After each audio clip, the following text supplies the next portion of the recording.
नमस्कार, मैं हूं सुनील बॉबी और आप इस समय देख रहे हैं अपना खास कार्यक्रम बिहार समाचार, जहां बातें करते हैं बिहार की और खबरें भी होती है बिहार की, यानी कि हर चीज़ बिहार की।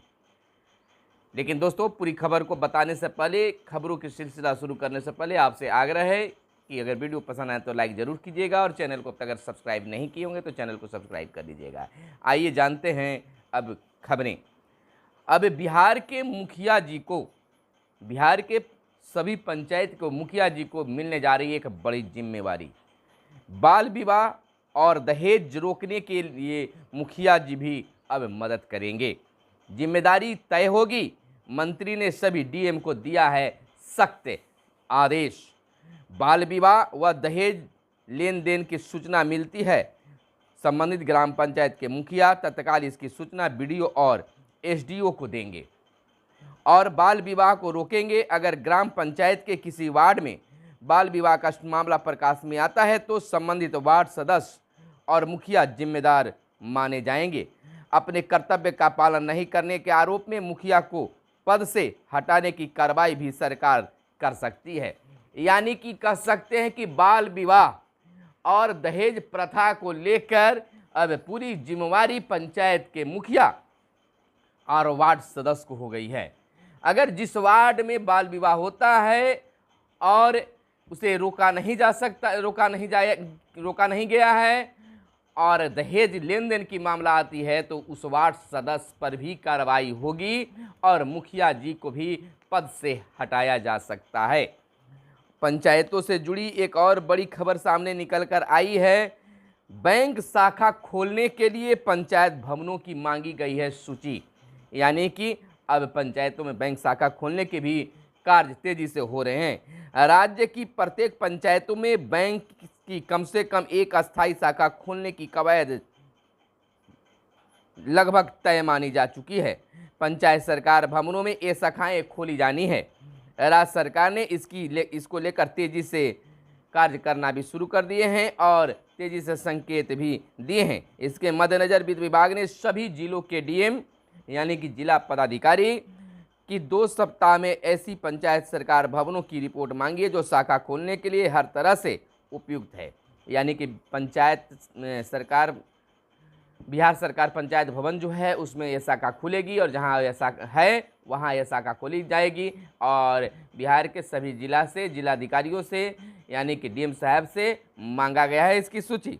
पंचायत सरकार भवनों के अलावा ऐसे अन्य सरकारी भवनों की भी सूची भी जिलाधिकारी भेज सकते हैं। इसके लिए भवन तक सड़क मार्ग की समुचित व्यवस्था हो तथा 1500 वर्ग फीट की जगह के अलावा संबंधित भवन में बिजली, पानी और इंटरनेट की सुविधा भी मौजूद होनी चाहिए।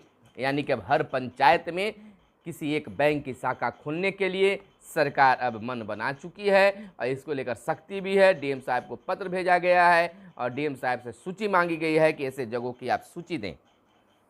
बिहार में इन दिनों सूखा का संकट दम लोगों को सता रहा है। बिहार के आधे से अधिक किसानों को कृषि का बिजली कनेक्शन नहीं मिला है और सूखा का असर साफ दिख रहा है। बिहार में मौसम की बेरुखी से खरीफ की फसल चौपट हो गई है। पानी नहीं होने से बिचड़े या तो सूख गए हैं या रोपने लायक नहीं बचे हैं। इन सबके बीच कृषि फीडर की व्यवस्था की अब तक इसकी मुकम्मल नहीं हो सकी है कि वह खेतों में प्यास बुझा सके। राज्य के आधे से अधिक किसानों को कृषि का बिजली कनेक्शन नहीं मिल सका है। बिजली कंपनी अब तक 3,45,000 किसानों को कृषि कनेक्शन दे सकती है। अगले 3 सालों में 4.5 लाख से अधिक किसानों को कनेक्शन देने की योजना है, लेकिन अब तक धरातल पर सब बेईमानी साबित हो रही है। इधर बिहार बोर्ड जिला स्तरीय ओलंपियाड 11 को और बीएससी की दूसरी मेरिट लिस्ट जारी कर दिया गया है और उग्रतारा स्थान में बने भवन जल्द चालू करने की मांग किया गया है। सहरसा जिले के महर्षि स्थित प्रसिद्ध शक्तिपीठ श्री उग्रतारा मंदिर के आसपास कई सुविधाएं तैयार हो गई है, लेकिन ये अब तक शुरू नहीं हो पाई है। इसकी मांग भी लोगों के द्वारा किया गया है। चौसा में बिजली उत्पादन अगले साल से, मंत्री का यह बयान आया है। ऊर्जा मंत्री विजेंद्र प्रसाद ने कहा है कि बक्सर के चौसा में 13,000 मेगावाट उत्पादन क्षमता के थर्मल पावर में अगले साल से उत्पादन शुरू हो जाएगा। इससे बिहार बिजली के मामले में आत्मनिर्भर होने की दिशा में एक कदम और आगे बढ़ जाएगा। जदयू प्रदेश कार्यालय में आयोजित जन सुनवाई कार्यक्रम के बाद पत्रकारों से बातचीत में मंत्री ने यह बातें सामने रखी और युवाओं का निःशुल्क रोजगार प्रशिक्षण एक से होगा। श्रम संसाधन मंत्री जीवेश कुमार ने कहा है कि अवर प्रादेशिक नियोजनालय पटना के सौजन्य से निःशुल्क रोजगार प्रशिक्षण कार्यक्रम नियोजन भवन के छठे तल पर 1 अगस्त से होगा। इसमें पटना के युवाओं एवं युवतियों को 100 घंटे का प्रशिक्षण दिया जाएगा। युवाओं के आत्मविश्वास के स्तर को बढ़ाने और अंग्रेजी और विश्लेषणात्मक तर्क में संचय कौशल को बढ़ाने के लिए इसका आयोजन किया जा रहा है। मंत्री ने कहा कि आगे प्रशिक्षण प्राप्त करने की योजना स्नातक रखी गई है। और वज्रपात से 11 की मौत पर सीएम ने मरम्मत जारी किया है और भाजपा प्रदेश अध्यक्ष जेपी नड्डा कल पटना में करेंगे रोड शो। संयुक्त मोर्चा की राष्ट्रीय कार्य समिति की बैठक होगी 31 को। समापन कार्यक्रम में केंद्रीय मंत्री अमित शाह, केंद्रीय मंत्री यानी गृह मंत्री कह सकते हैं, अमित शाह भी संबोधित करेंगे। गांव स्तर पर भी इसकी काफ़ी तैयारी देखी जा रही है। भाजपाइयों में काफ़ी यह उत्साह देखी जा रही है और लोगों को यह अब ये लग रहा है कि कार्यक्रम जल्द हो, शीघ्र हो। तो जेपी नड्डा साहब और अंतिम समापन कार्यक्रम में गृह मंत्री अमित शाह भी मौजूद होंगे। इधर छुट्टी नियोजन इकाइयों में शिक्षक नियुक्ति का नया शेड्यूल जारी। राज्य के माध्यमिक व उच्च माध्यमिक विद्यालयों में छठे चरण के तहत 6 जून को जारी नियोजन कार्यक्रम अभी खत्म भी नहीं हुआ है कि शिक्षा विभाग ने नया नियोजन शेड्यूल गुरुवार को जारी कर दिया। ऐसा इसलिए करना पड़ा क्योंकि नगर निकाय नियोजन इकाइयों का कार्यकाल समाप्त था और यहां किसी पदाधिकारी की तैनाती नहीं होने से नियोजन प्रक्रिया संचालित ही नहीं हो सकी थी। जहां नियोजन काउंसलिंग हो चुकी है वहां 30 जुलाई को नियुक्ति पत्र बांटे जाएंगे। वहीं छुट्टी नियोजन इकाइयों के लिए नया शेड्यूल अपर मुख्य सचिव दीपक कुमार सिंह के आदेश पर माध्यमिक शिक्षक मनोज कुमार ने जारी किया है। इधर आपको बता दें, अधिकतम 8 एकड़ के लिए डीजल अनुदान मिलेगा। गैर रैयत किसानों को भी मिलेगा योजना का लाभ। सूखे की स्थिति को देखते हुए बिहार सरकार ने किसानों को सिंचाई के लिए डीजल अनुदान देने का फैसला किया है। किसान प्रति अधिकतम 8 एकड़ के लिए डीजल अनुदान दिया जा सकता है। अब तक 5 एकड़ के लिए ही अनुदान दिया जाता था। पहली बार इसे बढ़ाकर 8 एकड़ किया गया है। और इधर अस्पतालों में ऑक्सीजन पर केंद्रीय टीम ने दिए हैं कई सुझाव। टीम ने उत्पादन और आपूर्ति की व्यवस्था पर संतोष भी जताया है। और इधर आपको बता दें, शोध किया गया है सेंसर माध्यम से मामूली खर्च पर हो जाएगी पैथोलॉजी सहित अन्य जांच। आविष्कार के लिए वैश्विक सीमेंट साइंस पॉलीमैथ्स अवार्ड मिला। शस्त्र चिकित्सकीय जांच के लिए पटना के लाल ने बनाया बायो सेंसर। इधर आपको बता दें, बिहार के 5 जिलों में NIA के छापे। फुलवारी शरीफ PFI मामले में नामजद अभियुक्तों के ठिकाने को ली गई है तलाशी। आपको बता दें कि 12 ठिकानों को खंगाला गया। लैपटॉप, मोबाइल और बैनर आदि भी जब्त किए गए हैं। और तौसीफ के माता पिता और भाई से की है पूछताछ, यानी कि तौसीफ के माता पिता और भाई से पूछताछ भी किया गया है। सुबह 5 बजे से ही शुरू कर दी गई थी कार्रवाई। बाहर से भी बुलाए गए थे NIA के अफसर। इधर राष्ट्रपति पर अधीर रंजन की अशोभनीय टिप्पणी से टकराव की स्थिति। आपको बता दें कि राष्ट्रपति द्रौपदी मुर्मू पर कांग्रेस नेता अधीर रंजन चौधरी की अशोभनीय टिप्पणी को लेकर राजनीतिक बवंडर खड़ा हो गया है। गुरुवार को इस मुद्दे को लेकर लोकसभा में जबरदस्त हंगामे के कारण कई बार कार्यवाही स्थगित हुई।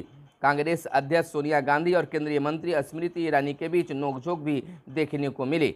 संसद के बाहर भाजपा केंद्र के मंत्रियों और कांग्रेस ने एक दूसरे पर अपमानजनक व्यवहार का आरोप लगाते हुए माफ़ी मांगने की मांग की। वहीं अधीर रंजन चौधरी ने सफाई देते हुए कहा कि चूकवश उनके मुंह से एक शब्द निकल गया था, वह राष्ट्रपति मुर्मू से मुलाकात कर माफ़ी मांगेंगे। चलिए, अगर कोई गलती महसूस करता है तो मान लेना चाहिए। संविदा कर्मियों को नियमित बहाली में राज्य सरकार देगी प्राथमिकता। निर्धारित मार्गदर्शन को ध्यान में रखना जरूरी होगा।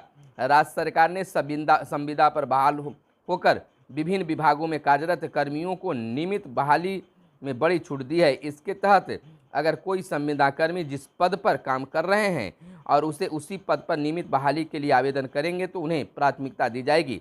प्रतिवर्ष किए गए इसकी संतोषजनक सेवा के लिए अधिकतम 5 अंक प्रति वर्ष के दर से अधिकतम 25 अंकों का वेटेज या छूट दिया जा सकता है। इधर डीजल अनुदान के लिए ऑनलाइन आवेदन आज से शुरू होगा। आपको बता दें कि सूखे की स्थिति को देखते हुए राज्य सरकार किसानों के सिंचाई के लिए डीजल अनुदान देंगे। शुक्रवार से यानी आज से किसान इसके लिए ऑनलाइन आवेदन कर सकते हैं। और इधर झारखंड की बात कर ले तो जज उत्तम आनंद की हत्या में ऑटो चालक समेत 2 दोषी करार और शिक्षक नियुक्ति का नया शेड्यूल जारी कर दिया गया है। शेरपुर दिगवारा 6 लेन गंगा पुल की निविदा जारी। पार्थ चटर्जी का मंत्री पद छीना, पार्टी से भी निलंबित। बिहार में बढ़ा बाघों का कुनबा, 67 हुई संख्या। अंतर्राष्ट्रीय बाघ दिवस पर 2006 से 10 तक की रिपोर्ट के अनुसार बीटीआर में 10 बाघ थे। 2010 से 14 की रिपोर्ट संख्या बढ़कर 22 पर पहुंच गई है। तो यह थी आज की बिहार की ताज़ा तरीन खबरें जो हमें आपको जानना जरूरी था। लेकिन बिहार की अगर बात कर ले तो बिहार की हाल बेहाल है। जहां इस वक्त आधा बिहार बाढ़ से अस्त व्यस्त रहता था, वहीं इस वर्ष जो है पूरा बिहार सूखा से घिरा हुआ है। यानी खेतों में दरार पड़ा हुआ है। जहां कहीं बारिश हो भी रही है तो किसानों में सुगबुगाहट जगी है। तेजी लाया गया है रोपनी वगैरह कार्य के लिए, लेकिन फिर भी समोसा दिख नहीं रहा है। तो अब ये देखना यह होगा कि क्या किसानों के बीच खुशहाली पैदा हो पाती है या फिर बिहार सूखाग्रस्त घोषित होगा। तो फिर मिलते हैं अगले वीडियो में, तब तक के लिए दीजिए इजाज़त। धन्यवाद। जय हिंद, जय भारत, वंदे मातरम।